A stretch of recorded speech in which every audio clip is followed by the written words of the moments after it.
Guys अज आप writing task 2 करन जा रहे हाँ। Some companies sponsor sports as a way to advertise themselves. Some people think it is good while others think there are disadvantages. Discuss both view and give your opinion. ये task both views का वा and अपना opinion भी देना वा। इन कुछ company sponsor कर दियाँ पईयां वा स्पोर्ट्स अपने जिहड़े प्रोडक्ट्स आ उन्होंने एडवरटाइज करने वास्ते उन्होंने प्रमोट करने वास्ते। कुछ लोग कहते कि बहुत वधिया वा वे पर अद्धे लोग इन नाल एग्री नहीं हैगे। इन आप दसा कि आप इन्हां सहमत हाँ या फिर नहीं। चलो देखते हैं।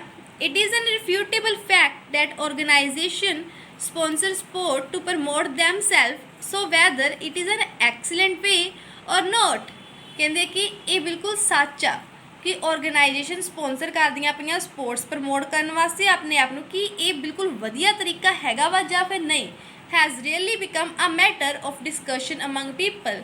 ये जिहड़ा मैटर हैगा वा डिस्कशन करन दा लोकां दे विच। One group of people favours with former view whereas others are in disagreement. जबकि कुछ लोग इन नाल असहमत हैगे आ। No doubt this essay will not shed light only on both views but also give my opinion which is in favor of first notion and reason for the same which will be justified below। कहते ये जिहड़ा ऐसे आ ना ही कले दोनों sides के view दे light पाऊगा बट ऑल्सो मेरे ओपीनियन भी दसूगा।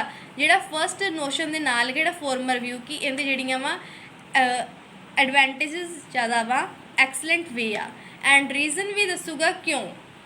चलो हम आप फर्स्ट पैराग्राफ देखते हैं। On the one hand some people believe that sponsorship of sports is best way of entrepreneur because of gaining profit और इनक्रीजिंग इनकम। कहते सब तो वधिया वे है क्योंकि इहदे इनकम भी इनकम भी इनक्रीज हो सकती है तो प्रॉफिट भी बढ़ सकता वा।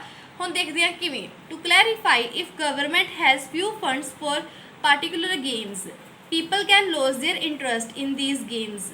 कहते जे गवर्नमेंट के कोल थोड़ा फंड हैगा वा किसी गेम्स वास्ते तो पीपल जेडे कि होंगे जेडे स्पोर्ट्स परसन भी तुसीं इत्थे लिख सकते हो कि वो अपना जिहड़ा इंटरस्ट आ इन्हां गेम्स दे विचों खत्म कर लैणगे क्योंकि उन्हां कोल तां आप भी मनी नहीं होगी तो गवर्नमेंट भी उन्होंने कोई फंड नहीं देगी।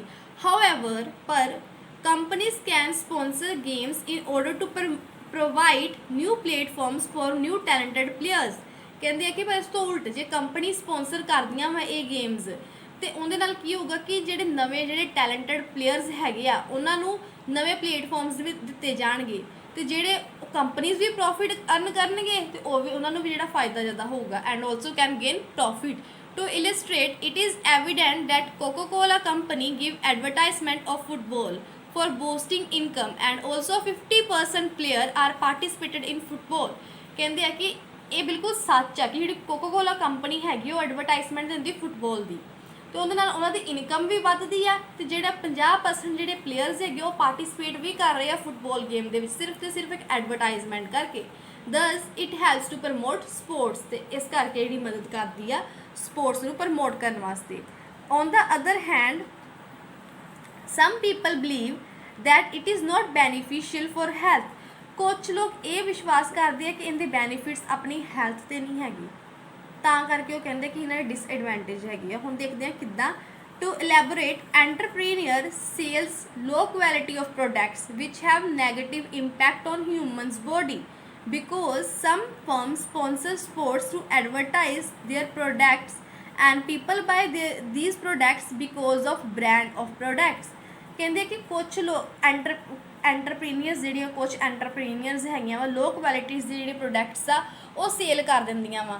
उन्होंने इन्नी वधिया क्वालिटी नहीं होंदी तो लोग जिहड़े आ वो वेखदे कि आह जिहड़ी कंपनी दे एडवरटाइज दी पई आ स्पोर्ट्स दी दिंदी पई आ ये चीज़ों की मशहूरी करती पई या फिर ये चीज़ों सानू बेनीफिट दे रही है कुछ चीज़ें सानू फ्री च दे रही है उहदे करके उन्होंने जिहड़ा झुकाव उहदे वाल होण लग जांदा तो वो चीज़ां खरीदण लग जांदे आ जबकि उन्होंने कोई बेनीफिट हुंदे नहीं है तो सगों उन्होंने उल्टा उन्होंने सेहत ते माड़ा असर हुंदा वा इन्हां प्रोडक्ट्स दा। For example, it is fact that Kingfisher is basically a wine supplier company। कहते हैं कि ये बिल्कुल सच है कि किंगफिशर एक बेसिकली वाइन सप्लायर कंपनी हैगी है तो स्पॉन्सर करती है games in order to boost income तो अपनी जी इनकम नू बूस्ट करने वास्ते। Hence this is the main reason why some people are not in favour with sponsorship of companies. क्यों ਜਿਹੜੇ ਲੋਕ ਆ ਸਪॉन्सरशिप ਦੇ ਹੱਕ ਦੇ ਵਿੱਚ ਨਹੀਂ ਹੈਗੇ ਕੰਪਨੀਜ਼ ਦੇ, ਇਹੀ ਇਹਦਾ ਰੀਜ਼ਨ ਹੈਗਾ ਵਾ। To conclude, one group of people and I believe that companies can promote themselves by giving advertisement and it has benefit to business as well as players। ਕਹਿੰਦੇ ਆ ਕਿ ਹਾਲਾਂਕਿ ਕੰਪਨੀ ਕੁਝ ਲੋਕਾਂ ਦਾ ਇਹ ਮੰਨਣਾ ਹੈਗਾ ਕਿ ਇਹਦੀ ਬੈਨੀਫਿਟਸ ਹੈਗੇ ਆ ਕਿਉਂਕਿ ਜਿਹੜੀ ਕੰਪਨੀਜ਼ ਆ ਪ੍ਰਮੋਟ ਕਰਦੀਆਂ ਵਾ ਆਪਣੀ ਐਡਵਰਟਾਈਜ਼ਮੈਂਟਸ ਵਾਲਾ ਪ੍ਰੋਡਕਟਸ ਨੂੰ, ਤਾਂ ਇਹਦੇ ਬੈਨੀਫਿਟਸ ਬਿਜ਼ਨਸ ਨੂੰ ਹੀ ਨਹੀਂ ਸਗੋਂ ਪਲੇਅਰਸ ਨੂੰ ਵੀ ਹੈਗੇ ਆ। But others believe that it has negative impact on health. ਪਰ ਜਿਹੜੇ ਅੱਧੇ ਲੋਕ ਆ ਉਹ ਇਹ ਮੰਨਦੇ ਆ ਕਿ ਇਹਨਾਂ ਦੇ ਮਾੜੇ ਪ੍ਰਭਾਵ ਹੈਗੇ ਉਹਨਾਂ ਦੇ ਹੈਲਥ 'ਤੇ। So it has drawbacks which can not be neglected. ਇਸ ਕਰਕੇ ਇਹਨਾਂ ਦੇ ਡਰੋਬੈਕਸ ਹੈਗੇ ਜਿਹੜੇ ਨਿਗਲੈਕਟ ਨਹੀਂ ਕੀਤੇ ਜਾ ਸਕਦੇ। ਜਿਹੜਾ ਆਪਣਾ ਵੀ ਪੁਆਇੰਟ ਹੈਗਾ ਡਿਸਕਸ ਉਹਨਾਂ ਨੇ ਕਹਿਣਾ ਗਿਵ ਯੂਅਰ ਓਪੀਨੀਅਨ।